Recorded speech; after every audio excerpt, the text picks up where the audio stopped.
ചിലപ്പോഴൊക്കെ നമ്മൾ എവിടെയെങ്കിലുമൊക്കെ ഒന്ന് സ്റ്റക്കായി പോകുന്ന സിറ്റുവേഷൻ ഉണ്ടായിട്ടുണ്ടാവും അല്ലേ? നമ്മളിലെ ഭൂരിഭാഗം ആൾക്കാർക്കും അങ്ങനെ ഒരു സിറ്റുവേഷനിലൂടെ കടന്നു പോകേണ്ടതായിട്ട് വന്നിട്ടുണ്ടാവും അല്ലേ? സത്യമല്ലേ ഇത്? നമ്മളൊരു സ്റ്റേജ് എത്തിക്കഴിയുമ്പോൾ നെക്സ്റ്റ് എന്ത് ചെയ്യണം എന്നുള്ളതിനെപ്പറ്റി നമ്മളൊന്ന് ആലോചിക്കും അല്ലേ? അതിനെ നമ്മളൊരു സ്റ്റക്ക് എന്നുള്ള രീതിയിൽ ഞാനതിനെ പറയും കേട്ടോ.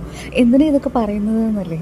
വേറെ ഒന്നുമല്ല, ഞാനിപ്പോൾ ആ ഒരു സിറ്റുവേഷനിലൂടെയാണ് കടന്നു പോയിക്കൊണ്ടിരിക്കുന്നത്. ഞാൻ ഇപ്പോഴും സ്റ്റിൽ ഞാൻ ആ ഒരു സ്റ്റക്ക് എന്നുള്ള രീതിയിൽ തന്നെയാണ് നിൽക്കുന്നത്. നെക്സ്റ്റ് ഞാൻ എന്താ ചെയ്യേണ്ടത്?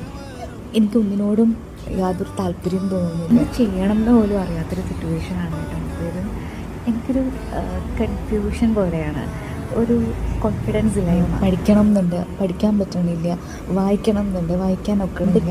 ചെയ്യണമെന്നുണ്ട്, പക്ഷേ ഒന്ന് ചെയ്യാൻ എന്താ ചെയ്യുക എന്ന് പറയുന്നു, ആ തുടക്കം കിട്ടുന്നില്ല. അത് തന്നെയാണ് ഞാൻ പറഞ്ഞത്. ഓക്കെ, അപ്പോൾ അതെന്താണെന്ന് എനിക്ക് ഇതുവരെയും എനിക്ക് മനസ്സിലായില്ല.